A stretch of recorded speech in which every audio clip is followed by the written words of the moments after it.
Саламат Садырма, здравствуйте. Большое спасибо, что пришли. Мы сейчас скоро начинаем. Организаторы просят заполнить те сиденья. Если вам не трудно, пожалуйста, могли бы вы заполнить ту часть зала? Could you please sit in that part of the room? Thank you so much.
Sorry for a small delay.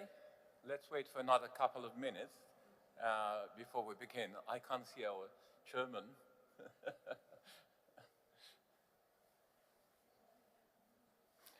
So it's going to be a long session. So I will start with a small lecture, sorry. That's what we do in academia. And really vital topic today, I look forward to. And it's really the main question, what we're going to do with hydrocarbon things and energy. But let's talk about it when, okay, we're greeting you.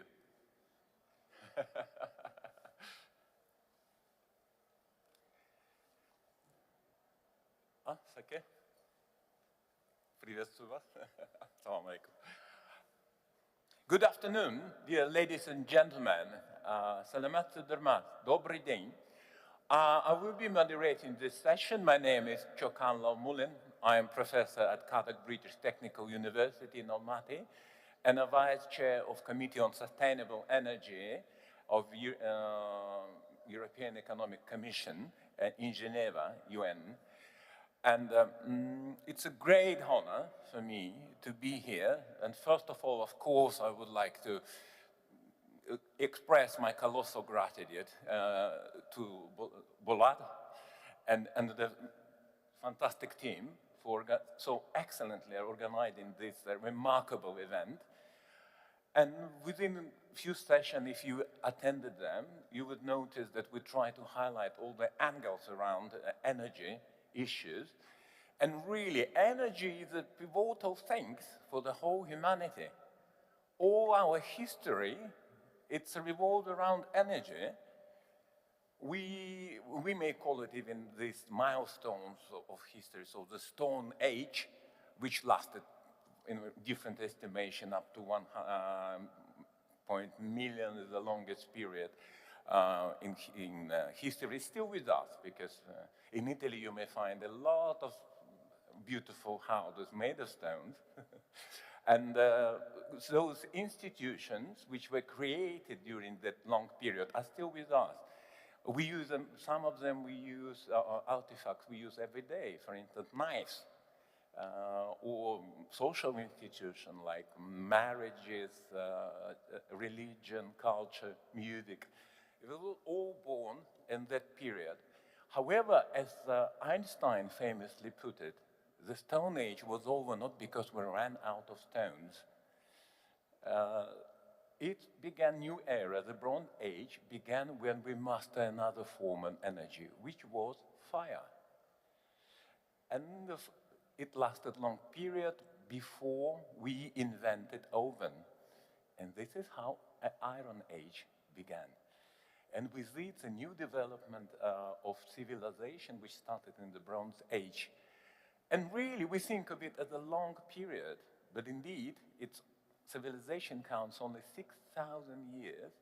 If we take an average change of generation, let's say 60 years, that's only 100 generations.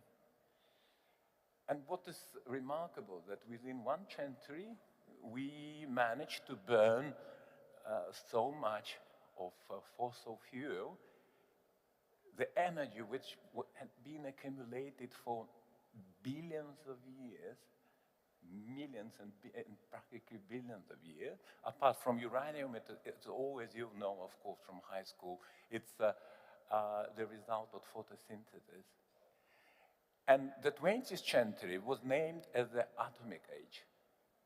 When we understood that very thin layers of matter, can be used to produce energy for both destruction and, unfortunately, and for supporting our growing hunger and demand for energy. And even now, it's not enough. Kazakhstan is very proud to be the largest producer of uranium in the world. And of course, we need a nuclear station. I'm making a bit of propaganda, but it's quite logical. We produce it, why not to use it? Utilization of nuclear waste, of course, is the issue, but I think humanity has the most important, vital thing, phenomenal thing in possession to tackle this kind of issue. I'm talking about science. Due to science, we entered the period of incredible transformation. When I went to high school, we, as a human species, we were only 3.5 billion. Now, we recently crossed the threshold of 8 billion. Of course, this kind of quantity,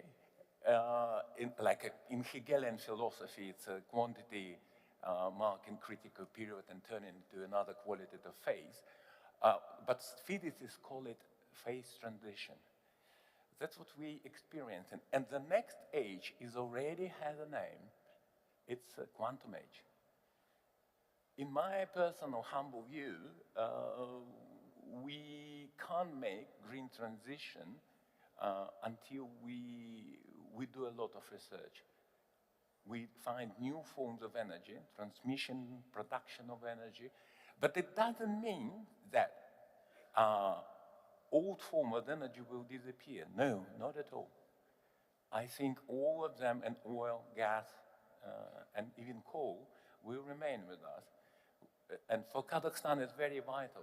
We discussed today with Mr. Akchulakov this issue that we can't change our economy overnight, although we need restructuring.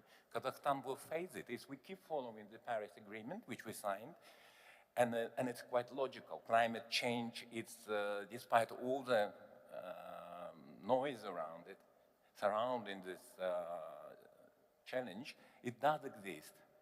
Among scientists, for you to know, there is a consensus. Not global warming, but climate change. And for instance, one of the dangers of it, it's rapid change of temperatures, which may not even reflect on the average annual indicators. But for instance, free change, like in Almaty we have, or here we have snow in May, 3 years in line, and then we're gonna face hunger. So we need new forms of agriculture resistant to this thing. So we need more research. We need to go to this. And with the coal, there are technologies to dehydrogenate coal.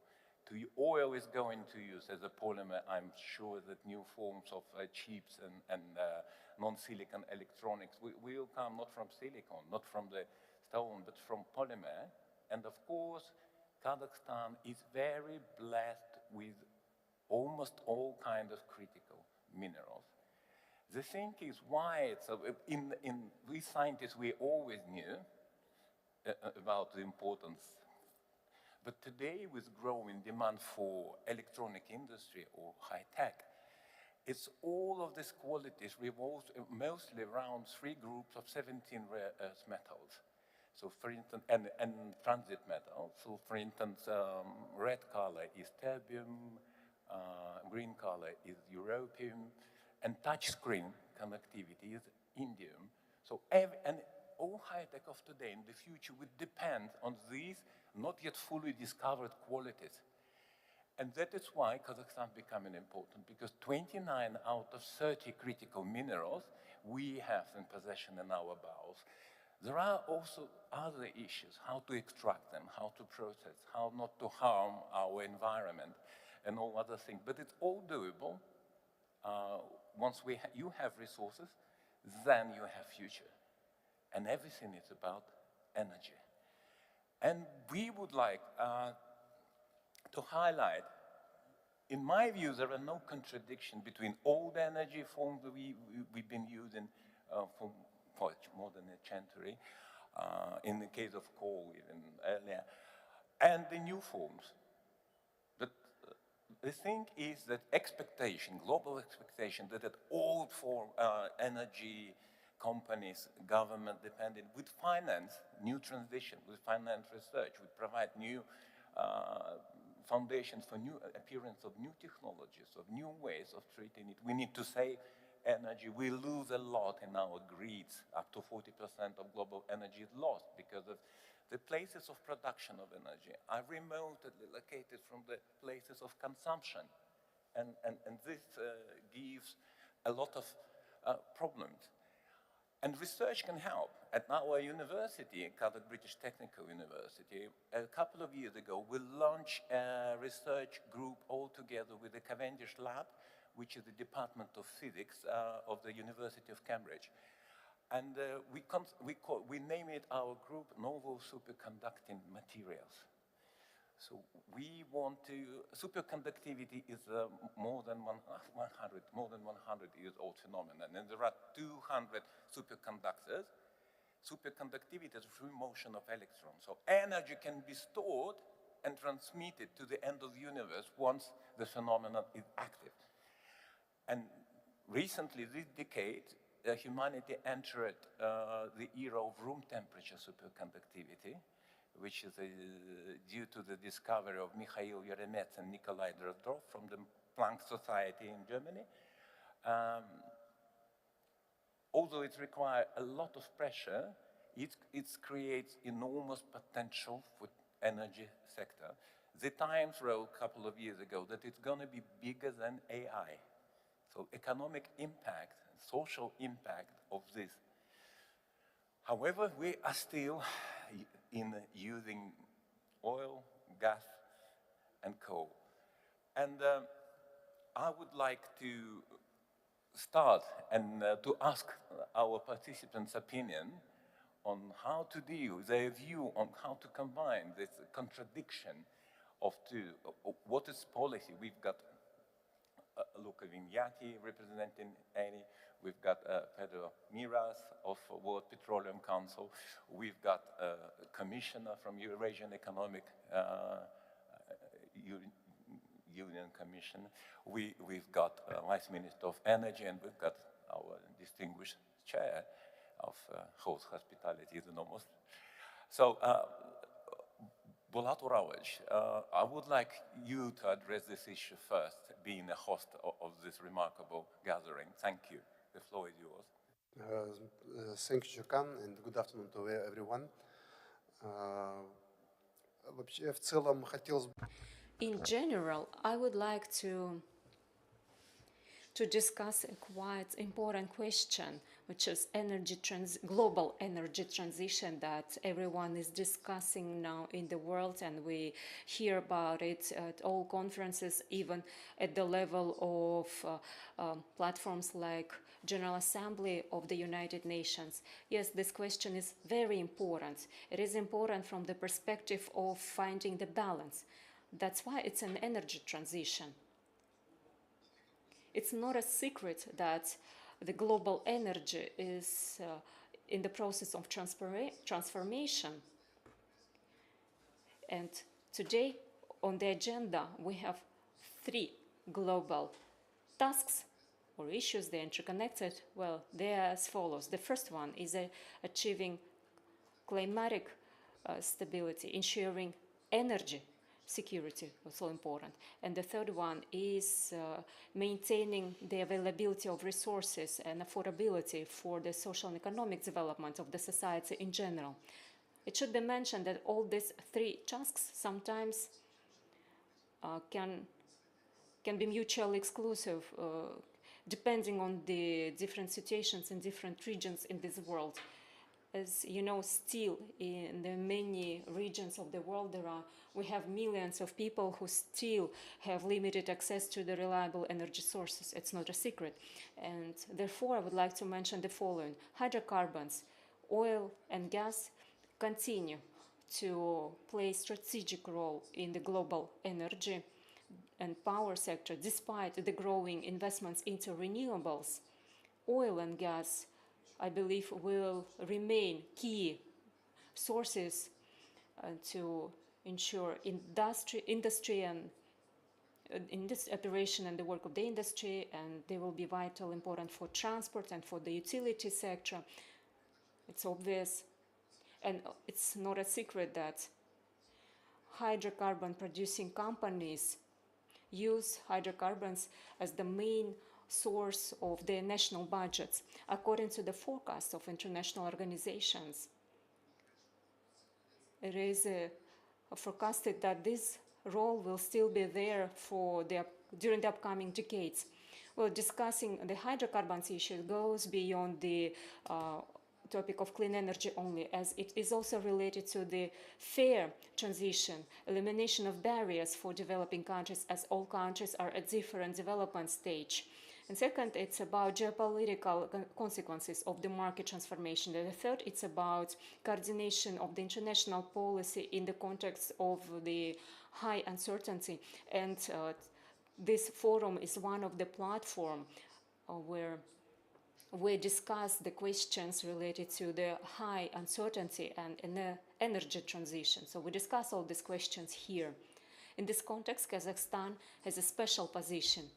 On one side, we have significant reserves of hydrocarbons in Kazakhstan. On the other side, we are quite actively involved into the global agenda on energy transition. Therefore, Kazakhstan was one of the first in the regions to ratify the climate Paris Agreement. And you know, that Kazakhstan strives for carbon neutrality by 2060. Within the framework of this program, Kazakhstan already implements a number of systemic measures that I would like to comment about. Well, first of all, you know that it's about renewables development. By 2030, Kazakhstan plans to increase the share of renewables in the energy mix up to 15%. Today, the country has many projects on solar and wind energy. And these projects are also accompanied with resolving questions on energy storage systems. We're talking about industrial batteries that act as accumulators during the peak loads in the grid. They will be used for the submission of sending the energy to the grid. Second is gasification of regions, as this will lead to the improvement of the life standards of our people, and it also can contribute to the decrease of the emissions and waste, because gas will gradually replace coal, at least in the utility sector, for utility purposes. Third is about petrochemistry development. Well, it's obvious that there is no other alternative for petrochemistry. First of all, we are talking about the deep, thorough refining of hydrocarbons. If there is some alternative in energy, then with petrochemistry, there are no alternatives. Though there is alternative related to bio products, biofuel that we observe, but talking about the scale, it is not the case, because we say that the agriculture should be focus-oriented on generating alternative sources for petrochemistry.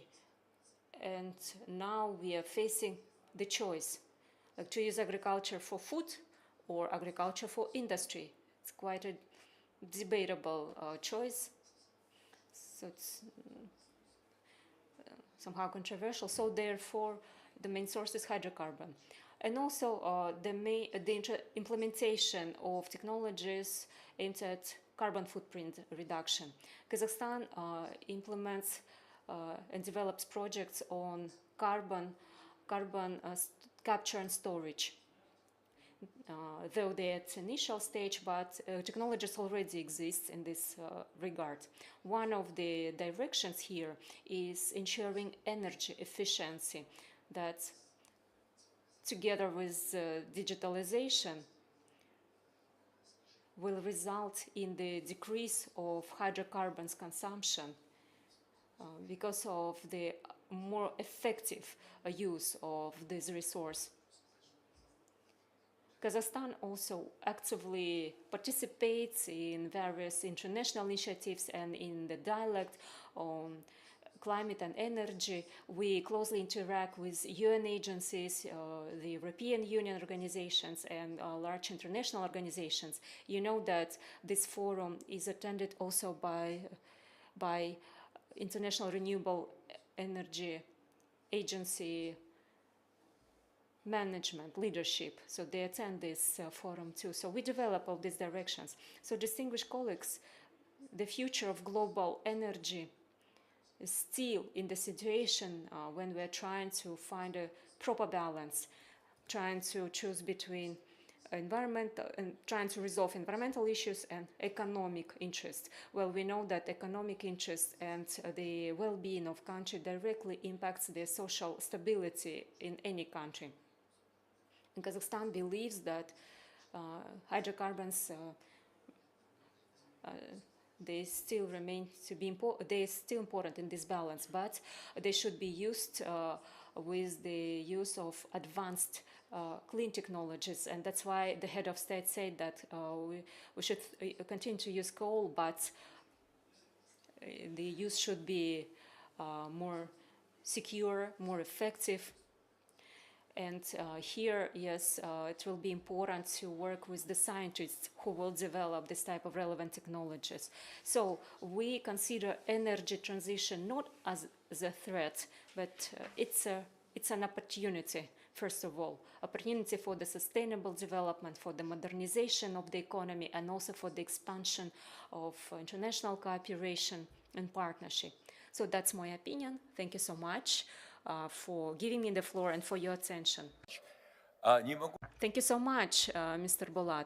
I want to ask you the question that we have discussed today.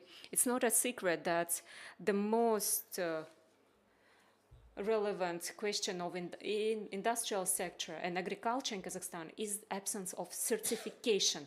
In general, in this region, not only in our country, in Central Asia, we don't have accredited certified laboratory. And certification and quality assurance and control is the most vital problem. I know that our mining complex spends up to $600 million of US dollars per year for certification. Every oil and gas company faces this. TCO had a lot of spend up to 50-60 million per year for this regard. Kazakhstan procures vaccines abroad for $400 million US dollars per year. Well, it's a simple production, but because of the absence of certification, we have to approach those companies. But certification is not just a mechanical process, as it requires the creation of ecosystem and scientific studies and researchers. That's what we do, but there is a need for the support of the society and the state. What about certification in the energy sector? You, as the former minister and advisor who supervised these questions, you know the situation. Well, I will be brief. It's a very correct question. The question of certification, I would divide into two main moments. First, why do we need to have this competence in the country? Because any certification, well, you mentioned agriculture and energy, any sector, in any sector, certification can be equal to the quality. So we're talking about certain standards, and there are specific standards in every sector that should be followed. If we follow best standards that exist in every sector, then for domestic consumption in Kazakhstan, it will mean the quality and life. And as for raw material sector and if talking about fossil fuel and talking about agriculture, so if we seriously want to have an opportunity of to export our products, then it's again about certification, because we need to comply with the standards that are used at those markets that we want to enter and where we want to export to. Here in our sector, yeah, of course we have many standards. I will support you, Mr. Chakan. You talked about science. You know, they always say, if you don't know what to do, you need to trust science and scientists. You need to give time to scientists to work and to resolve this issue. And here I'm not talking about the fundamental science, but rather applied science, because fundamental can be used after some basic research is over. But for that, for all that, we need some inventory, some material base. And in Kazakhstan, I worked a lot in petrochemistry, in oil and gas. There are lots of issues related to the laboratory studies, laboratory tests. These have to be certified laboratories, and we are talking about certification of fuel. For example, aviation fuel. We do not have any laboratory in Kazakhstan that will certify the aviation fuel that is produced, and this is related to the requirements of IATA for the flight safety. These laboratories are quite expensive, but probably we definitely need them because primarily of the flight safety and again the competences that we can accumulate for the research development, in particular for the applied science, because there's nothing basic about it. So if we have this good framework and laboratory base, we could then come back to more fundamental studies in any sector. And indeed, this issue is quite important. And in fact, we do need such certified laboratories, laboratories related to the non-invasive control and there may be some good players around the world, and it's good to develop the same in Kazakhstan. Thank you very much, Mr. Chulakov. Let me make a small correction to what you said. The secret is that applied science will never develop if there is no fundamental studies, and then it's the scientists who will train the engineers. I did it intendedly because in my first education I studied applied sciences, but I know that applied sciences cannot develop without foundation, and if the mind is seeking for answers, they will not find them in the applied science, but they will rather find them in the foundation science. When I worked in Cambridge, I was lucky to talk to Lord Rees. He was the president of Royal Society of Sciences. This is the eldest society, and he said, applied science and not yet applied science. То есть есть прикладная наука и еще не прикладная наука. Поэтому все эти... This is why all the theoretical decisions can be found.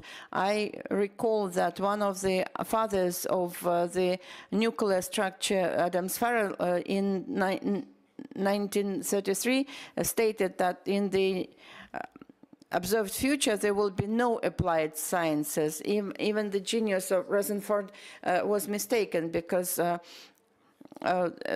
less than 13 years after that, humanity found the way of applying those discoveries. You know, in Kazakhstan, there's a joke that every discussion of every question finishes up with certification.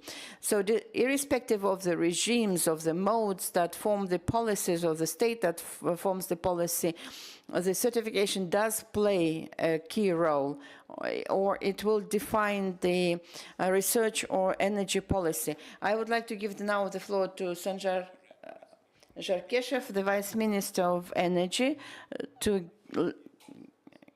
give us more information about the vision of our state regarding that. Thank you very much. It's a great honor to be part of this panel session today. We're discussing a very important topic, as His Excellency the moderator mentioned. It's relevant and complex around the world, and we're finding it's basically increasingly difficult to balance the energy trilemma, the security, affordability, and sustainability. Amid all this economic turbulence you're hearing all over the news, in fact, the global energy transition is behind schedule, and the world basically is failing in balancing the energy trilemma.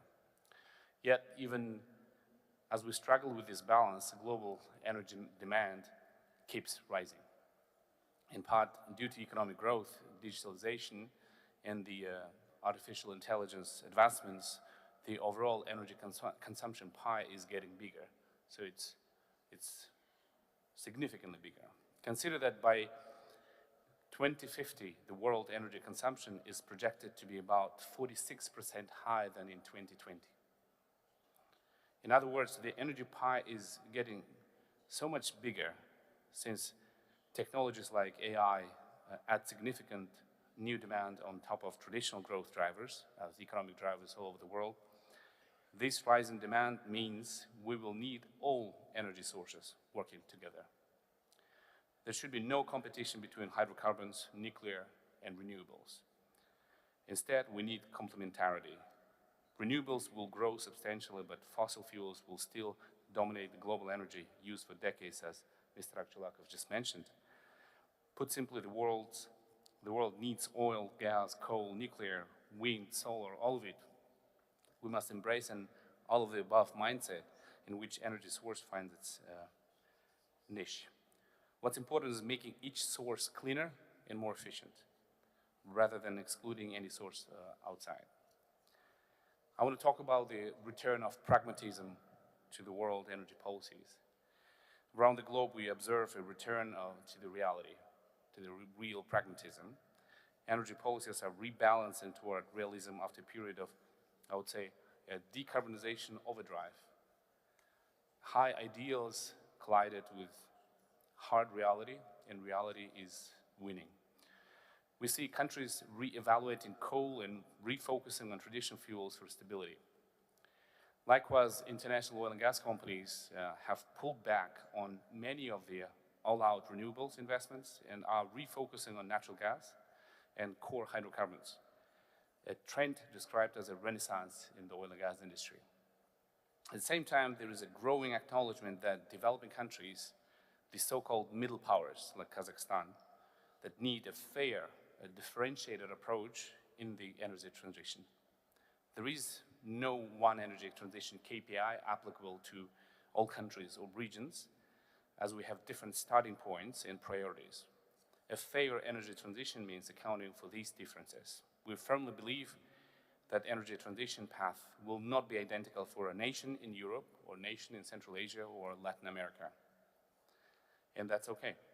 We must allow each country to find its right balance between old and new, survival and sustainability, with support and insight from the global society. Let's talk about the AI as a booster for energy systems and energy transition. Another key part of finding balance is leveraging technology to optimize what we have, and AI and digital innovations have proven to be powerful boosters for energy system optimizations. For example, smart grid algorithms can predict and prevent outages, balance supply with demand in real time, integrate variable renewable sources more reliably. AI accelerates innovation in energy technology, from improving battery designs to finding better materials for solar panels. And you know that AI drives efficiency in power usage. It's often said that cheapest and cleanest energy is the energy you don't use. Basically, the same concept as money saved is money earned. By improving efficiency across the board in power plants, factories, homes, and vehicles, we can significantly reduce emissions while saving money. In fact, experts note that global CO2 emissions could be cut by half by 2040 if we double the rate of energy efficiency improvements. Think about it. Simply using energy smarter has massive potential to help us meet the climate goals by 2060. It's often overlooked, the efficiency. Let me talk about the balanced transition of Kazakhstan. Our own energy transition strategy is strategy grounded in balance and realism. As a large energy producer, Kazakhstan's approach is to evolve our energy mix, not to execute an abrupt revolution.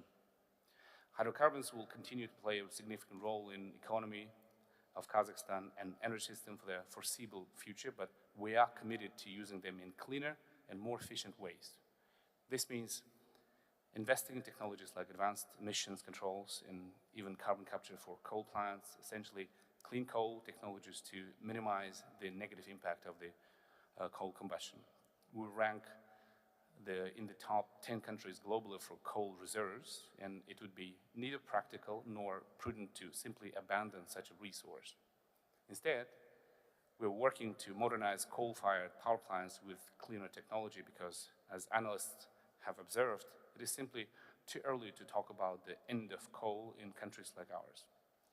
With Kazakhstan's strong resource foundation, we aim to ensure affordable, secure energy at home and to contribute to our neighbors' energy stability. What about the renewable energies? On the other side of the balance, Kazakhstan is aggressively growing the renewable energy. We have made impressive strides in the past few years. As of this year, Kazakhstan operates 158 renewable energy facilities, with a total installed capacity exceeding 3.2 gigawatts of energy. To put that in context, our renewable output in 2024 accounts for about 6.4% of Kazakhstan energy balance, electricity generation total, more than double the share just a few years ago. So we are growing very fast. We actually surpassed our interim target for 2025 a year early, which shows how quickly this sector is advancing. And we're not slowing down. On the contrary, we are raising our sights. Kazakhstan aims for 15% of our electricity to come from renewables by 2030. These ambitions, but difficult goals, but we're backing them up with concrete actions, and they're working. The government has approved a pipeline of new renewable projects and supportive policies to attract investment. Between now and 2030, we plan to launch dozens of new renewable energy projects. In fact, from 2024 to 2027, we have auctions lined up for about 6.7 gigawatts of additional solar and wind capacity, a massive expansion of our green capacity over just a 5-year span. So in closing, I want to emphasize Kazakhstan's core message. We believe in balanced, fair energy transition, one that leaves no one behind and doesn't jeopardize the energy security or economic development. We see our vast oil and gas resources not as an obstacle to climate goals, but as assets to manage, that have to be managed responsibly and wisely, that will fuel the energy transition eventually. And we see renewable energy as a central pillar of our energy system going forward. We will expect the same pragmatic and fair approach in global cooperation, recognizing the different national realities and ensuring developing countries they have the same time, support, and access to technology they need for their transition. Basically, in 5 messages I want to emphasize in my speech in closing is basically the trilemma is difficult to manage, as we know, but Kazakhstan has a robust plan and it's working. Secondly, the consumption of energy is growing so fast that we're going to need all types of energies, all of it. There's no competition between energy sources in general. The pragmatism is back, which we applaud, and Kazakhstan has always been pragmatic, and we're happy that the whole world is actually reevaluating their energy policies. And lastly, the artificial intelligence is boosting the technologies, and energy industry should be part of it in terms to meet its own goals, whether it's affordability, security, or transition. And the efficiency to emphasize is often overlooked, so we should focus on that matter as well. Thank you for your attention. Okay, thank you very much. That was really engaging and interesting. Can I ask you a quick question? These plans, which agreement between China and Russia to construct new gas pipeline to China from Russia, it's going through Mongolia. Did it affect our plans greatly? To what extent? It really didn't, because Kazakhstan has its own gas reserves, gas transportation system, and basically export routes. Plus, the gas consumption is going to double in the next 10 years in Kazakhstan, so we have to make sure we satisfy our own needs, and we've got the plan to do so. The transit path that already passed through Kazakhstan, to go through Kazakhstan, they have a strong capacity. We're about to boost them to transit more to neighboring countries, and also for our own needs, because we are the 9th largest country in the world. The land is big, so we have to transport gas from one end to another end of Kazakhstan. So overall, I think that new deal that had been announced at the Shanghai organization has been announced, but no concrete details have been announced. So I think there's a long way to reach the real commercial deal on that project. So we're watching what's going to happen next. Excellent. Thank you very much. So I'm switching into Russian now, with your kind permission. And now I would like to ask the next speaker to make a speech. I would like to give the floor to Mr. Arzebek Akoshev, the member of the Eurasian Economic Union Commissioner. The floor is yours. Thank you. Let me greet you on behalf of Eurasian Economic Committee and from myself, and thank the organizers for the invitation to participate in such an important event. And my colleague, Irlan Kadabergenevich, this event today shows that the topic of energy resources is plays a very important role. Let me say a few words about my institution, because many people present here may not know about it. Our institution is pretty young. Last year we celebrated 10 years celebration. This commission is the executive body of Eurasian Economic Union. The Eurasec includes 5 countries: Armenia, Belarus, Kazakhstan, Kyrgyz Republic, and Russian Federation. Our countries have a huge scope of energy resources taken together. Looking at statistics, we take 20% of global reserves of natural gas, 20% of production, 7% of global reserves of oil, 14% of production, 21% of global reserves of uranium, and 20% of production. 5% of electricity is generated in our countries. I must mention that our tasks are not only to efficiently use the commodities. We have huge capacities for the renewables development. Today in Armenia, out of the total capacity, about 16% of installed capacity is the renewables generation. In Belarus, it's 7%, but they plan to increase this generation up to 9% in the next 5 years. In Kazakhstan, it's about 6%, and by 2050, Kazakhstan plans to bring it to 50%. In Kyrgyz Republic, renewables is 1%, but because 90% is generated by hydro, so we believe that the major share is green. In Russia, the renewables take about 30%.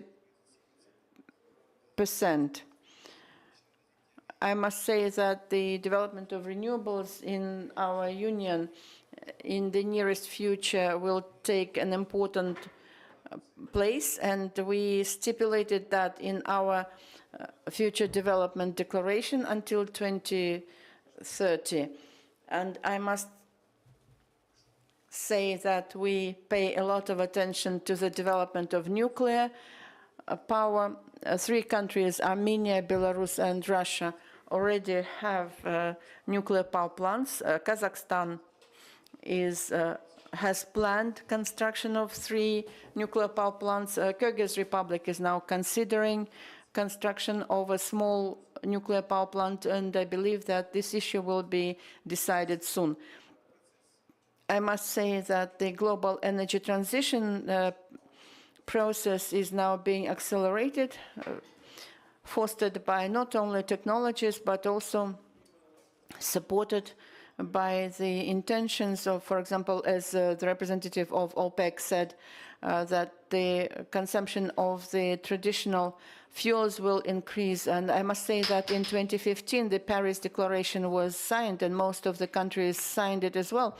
But renewables are not developing the same pace. And the use of coal during these 10 years reduced only by 1%. And in the global energy balance, coal takes 27% of energy consumption. Gas is 25%, oil is 30%, and I believe that with time it will reduce somehow with the increase of renewables, but still, generally speaking, in the nearest future, the process remains the same. Well, I would like to echo Mr. Akchelakov when he said that the future is about finding a reasonable balance between conventional energy sources and renewables. This is true, indeed. I agree with my colleagues. We cannot refuse from conventional fossil fuels in the near future, and that's why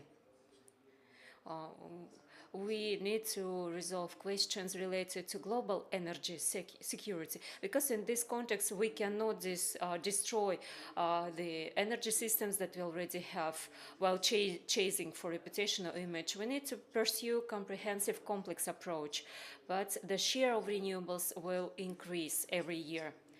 In Eurasian Economic Union, we strive for creation of general common energy markets. The work is being done at a very high level, and in the near future we're going to launch this process, as the interconnection of our countries is really high, including also economic interconnection. So therefore, the main question that we consider at this level is coordinated energy policy. And this policy is aimed at resolving the tasks that we are facing now. Thank you so much.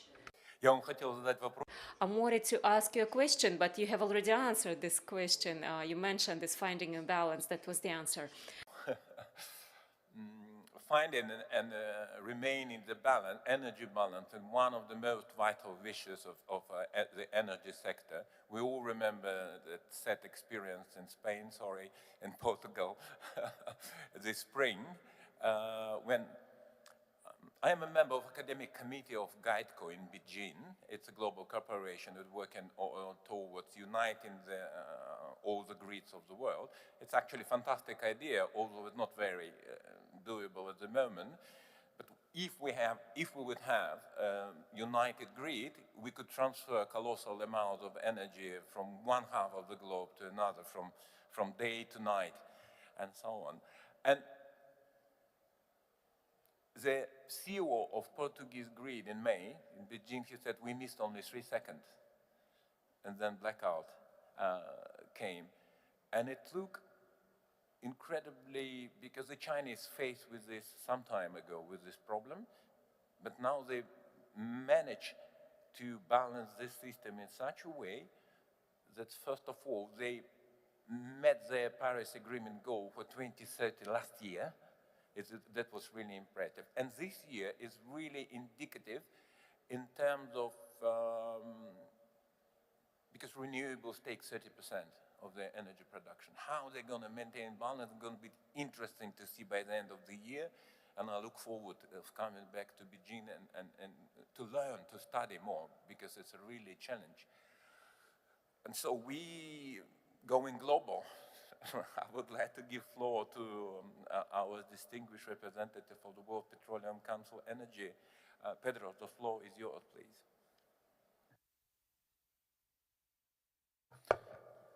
Good afternoon. Thank you very much. First, I want to say thank you to CATS Energy for inviting WPC Energy and myself to be here. It's a great honor to address this distinguished panel.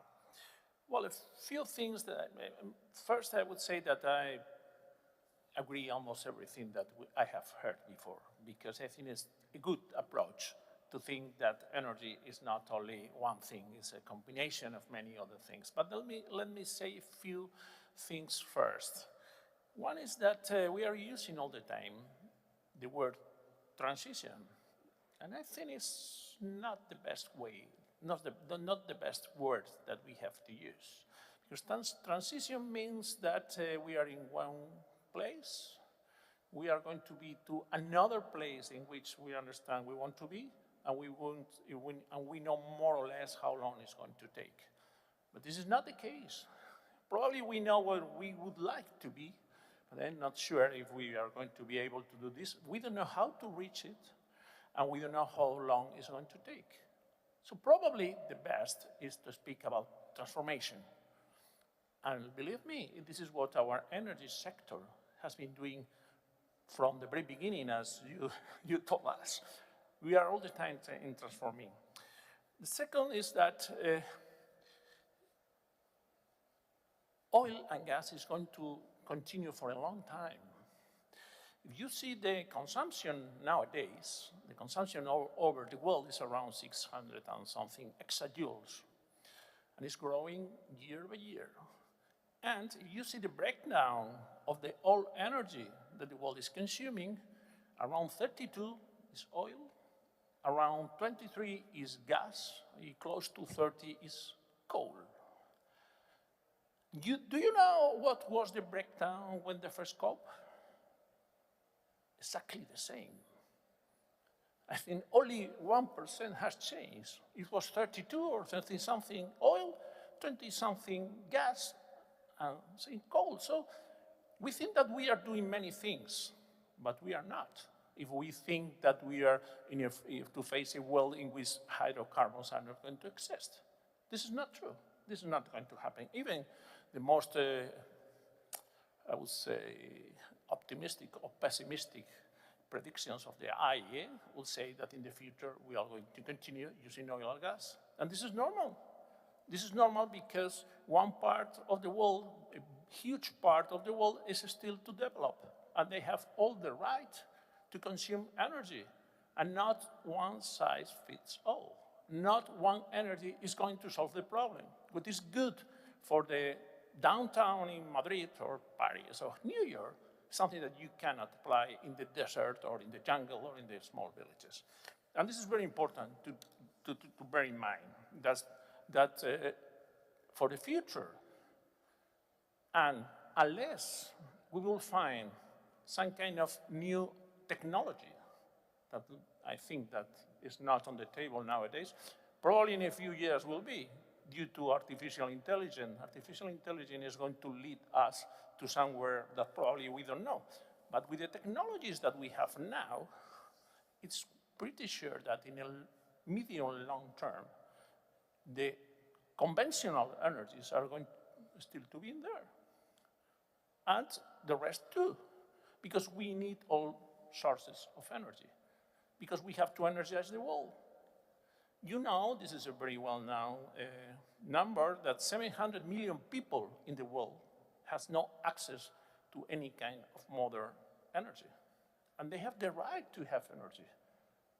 We, the developed countries, had this possibility, and we have to provide this possibility too. So my second idea is that, of course, unless a technological discovery that is not on the table, in my opinion, we are going to continue using all the energies. And in the last 30 years, the basket, the breakdown of the energies has not changed at all. So it's important. And in addition, we take into account about the greenhouse emissions, CO2 emissions, in the first COP was around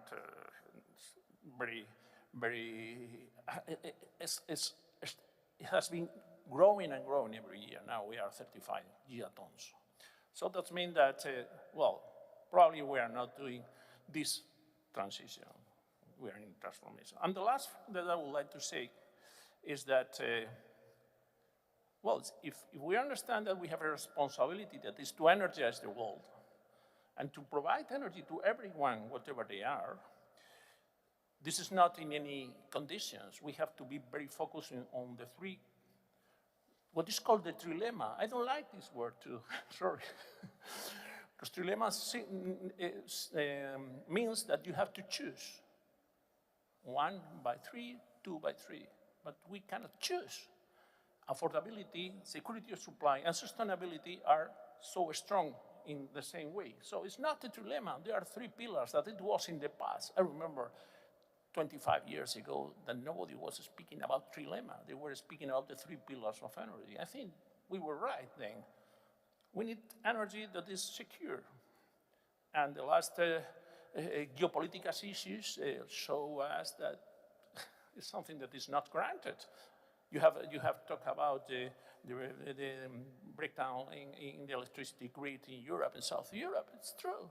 We don't realize how important is this unless we have a lack of it. No? So we have to work in secure energy. The second is affordability. Well, now we have a very, I would say, stable moment in oil prices. The name oil prices is what is moving all the prices of energies. No? Today we were at $64 per barrel, but 2 years ago we were on $120 dollars a barrel. And early this year we were around 75. Well, 75 to 63 it's a huge difference, even if we understand that it's not. So it's something that we have to bear in mind. And also we have to bear in mind that people need to be able to pay their energy. In Europe, you know that I'm European, we are thinking that everyone is going to be driving an electric car. But who pays? Who is able to pay this kind? Not everyone is able to pay this kind of energy. So we have to bear this in mind, because the solution is not to create a framework in which every energy, one energy is going to win, but we have to pay for that, no? So it is important. Of course, sustainability in a broad sense. And I would like to stress a lot here, because this is not the case, because now we see that the dialogue all over the world is changing a little bit. Because in the past, probably the only focus was, it was a trilemma, was exactly sustainability. We cannot forget about sustainability. We have to keep this pillar into ourselves and to continue with us. So, finishing, we have a responsibility to energize the world, but not in any way. We have to provide secure, affordable, and sustainable energy. And for that, and I finish with this, so how to do this? Demanding our policymakers to have a stable, clear framework for investment. Because in this framework, the companies will go ahead, investing, try to look for the best solution. That is not one solution, it's a group of different solutions, different for every part in the world. Thank you. Grazie, thank you very much. Pedro, one question. I'm curious. Do you witness, or can you see the dynamics of growing usage of oil for chemical industry rather than energy source? Well, I have not said anything about petrochemical and the use of petroleum and hydrocarbons on this, but it's very simple. I remember a person that was speaking about this, and he has a picture in the TV with a room like this, and he started to take out all those derivates from oil and gas. We were naked, or most of us. There were no screens, there were nothing at all. And this is very important to understand that this is a second use, or very important use for that. And we forget this many times. And I think it's continue growing this part of the use of the hydrocarbons for a long time. And even, as I said, that's something that we do not expect that is going to take a new era in the energy production. Petrochemicals will continue being a key for the future. So I think it's important. Gracias, gracias. Fantastic. So from policy making, we've been discussing, we go into policy implementation. It's my pleasure to give the floor to Signor Luca Vignati, who is the upstream director of ENI SPA in Italy. And it's actually, we all know Eni as in Italian, or ENI in English. It's a huge energy conglomerate, one of the largest in Europe. And it's very active in Western Kazakhstan, and having also cultural impact on Naturao of great extent. So, Luca, the floor is yours. Prego. Thank you, Jokan. And first of all, I would like to thank Casenergy for inviting me to this forum and also to this panel. Very much interesting and on the focus. Let me start a bit from your lovely introduction on the energy evolution, starting from a few millennium back. No? The only word that was missing in your introduction was that the system was never forced to implement a change. So there was an evolution, there was a growth in the, let's say, energy needs and energy type to be implemented. And this one should give us the feeling on what the transition or the transformation that Pedro was mentioning is not really taking place today. So let me be a bit the bad guy of the panel and try to challenge ourselves. I'm not saying because the transition failed, but because the transition is failing to be so quick and so, let's say, so speedy as somebody was promising us. I do see, first of all, as I said at the very beginning, a major mistake in creating expectation for the implementation. Somebody told us by 2020-ish that the day after we should wake up in having everything, wind farm, solar panel, a completely green world, and all the hydrocarbons will be stopping in the same night. We wake up and didn't happen. So there was a misinterpretation or a willingness to pass a wrong message that things may happen quicker than we need to happen. The other one was in terms of perimeter. In Europe, we managed in some way to say, listen, we want to be on the top ranking of the green energy, renewable, we want to be the best performer. Unluckily, we forget only that we are representing 3% of the emission of the world. So by being wrong in the perimeter of application, you may be very successful, but you will be losing your main target. That is not a better Europe. You are aiming to have a better world. So if you are wrong with the assumption, the conclusions are, of course, wrong. The other one is concerning the performance. Again, we were told the renewable, that, by the way, I do like, I was the one pushing for the wind farm and solar plant in Kazakhstan back 10 years back. So I do like renewable, but I do like renewable as they are, not as we dream to be. So what I was trying to say is that there is also a major failure in the performance. What has been said about Spain, Portugal, I cannot even forget Houston last winter. They really wake up in one morning, in 3 seconds, they realized that they were let down. And they didn't take them 3 seconds to restart, more than 1 day. So it means that we were overestimating the performance of the renewable in the water mean. The other one is concerning what they've been selling us in terms of the cost of the renewable. Everybody knows that 1 megawatt is almost $1 million for the panel. It's like here I do see a very vast population of EMP colleagues. It's like me selling a well and say, listen, if you want to produce, this is the cost of the well. By the way, I forgot the pipe, I forgot the gas plant, the oil processing, the transport, the storage, the tank.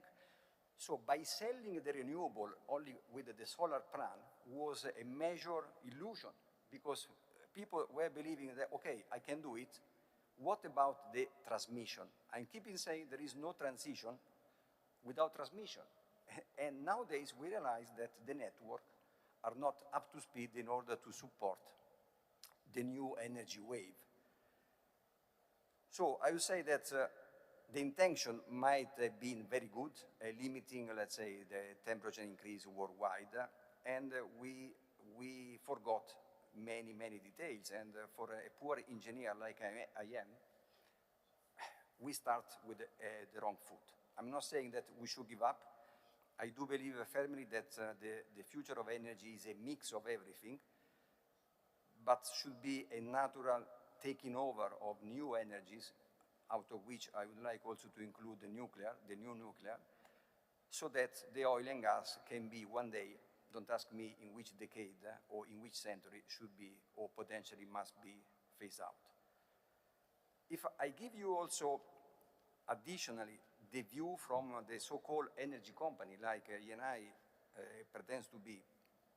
In ENI, of course, we are launching not only EMP project, but we are launching also renewable project, biofuel, biofeedstock. And it's fair to say that the upstream and the EMP activity is the one still, after many years, financing the other energy.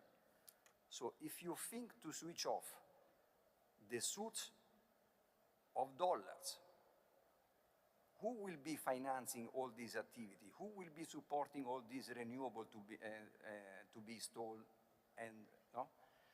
So this one, I don't know if it is a dilemma, quadrilemma, bilemma, I don't know, but you need somebody that is financing this activity, because otherwise you will lost. Okay, in the energy company we may justify, we may convince the board that those business one day will be prolific and generate value, but is very, very low level of profitability.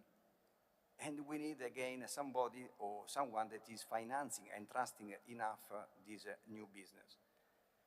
So this to say that every single transition should not, let's say, leave too much space, let me say, to ideological approach, let me say also to political approach. Because if I zoom back again to Europe, what are the results of these 4 or 5 or 6 years of forcing implementation on the renewable? I do see the industrial system of Italy, I zoom out to Italy, completely destroyed. Because now factories, enterprises are by far emitting less, fair enough, but for one simple reason, because they are closed down. Because we lost so many thousands of working places, because those industries have been moving far east, far west, far north. They've been moving out of a situation whereby emitting was to be a capital mistake. So we can be as clean as we want. It's a matter of taking action. Any activity in a EMP, oil and gas, can be green as we want.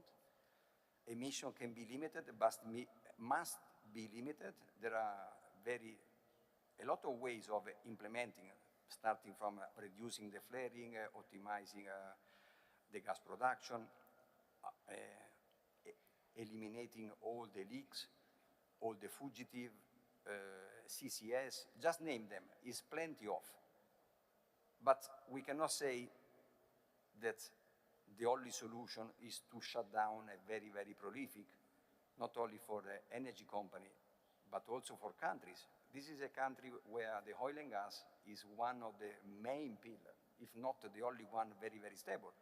So how you will ask Kazakhstan, no, a partner of ENI since 25 years, listen, I'm going away here, I close down all the facilities because I want to be only solar panel and wind farm. So this to say that, as Sanjar was highlighting during his comment, pragmatism is a key point, because otherwise we risk to fail twice for the second time. And I'm not sure we do have so much flexibility on failing again or let's say, canceling this energy transition.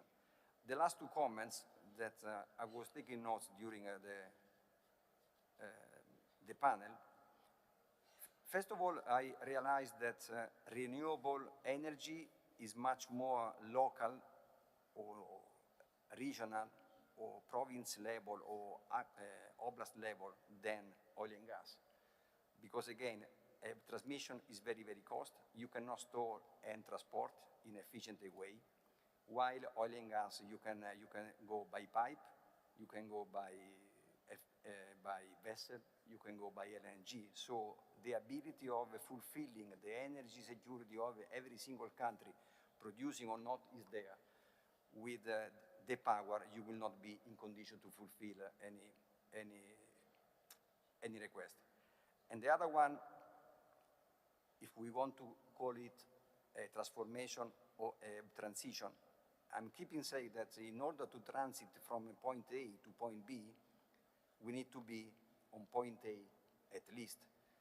I'm not sure that the total population of the world has already reached point A, and asking all of them to move to point B before staying on point A is very much, let's say, is very much strange. So this brings me back to the access to energy security, but for the individual, not for the country.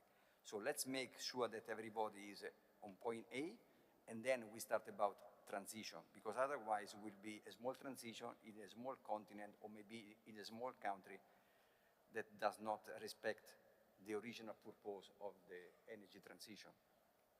Thank you. Grazie mille. Thank you very much, Luca. We are running out of time, but I can't help asking you a question, of course. In the triple helix innovation model, development is achieved through the successful interaction of three helices of policy making, academia, and industry. So we can do development here. But what advice would you give to policy making? I would recommend to, let's say, first of all, to be very much pragmatic, to be very much connected to the evolution, because the evolution of every single day is really in a fast track. It's changing every single day, and will be important to be up to speed with the peers, because we don't have the luxury of, anymore at least, to think about I'm X and Y, they will come to me because they need me. Now, let's say the availability worldwide for any kind of energy is there, so there are always better opportunities. So to the policymaker, I wish they could be concentrated in being the best policymaker, because we do see in many countries that they used to be in the very, very bottom range of sustainability in terms of business, and now they are becoming top ranking. So everything is possible, everything should be fine-tuned with the evidence. So be pragmatic, be simple, and don't ever think that the next move will be the last move. Don't be afraid if I give, let's say, an opportunity, this one will become a standard. No, you can always change, amend, correct. So don't be afraid in being the breakthrough in any kind of solution, because the breakthrough will pay out. Being static will not pay out, and as I'm keeping saying to my sons, outside is raining heavily, so bring the umbrella, because you may be dry, otherwise you get wet. And if you get wet, it's not nice. So this is the same approach I would recommend to the policymaker. Make it easy, make it attractive, and then you can always refine-tune, you can always readjust, but doing nothing today is not possible. Ancora, grazie mille. Thank you very much. So, ladies and gentlemen, distinguished guests and organizers, I think we have run out of our time. I would like to thank you very much. I hope you enjoyed our panel, and I wish you the fantastic continuation of the event, and we can't wait to visit opera. Okay, Verdi. All right, thank you very much. Коп Рахмет, большое спасибо.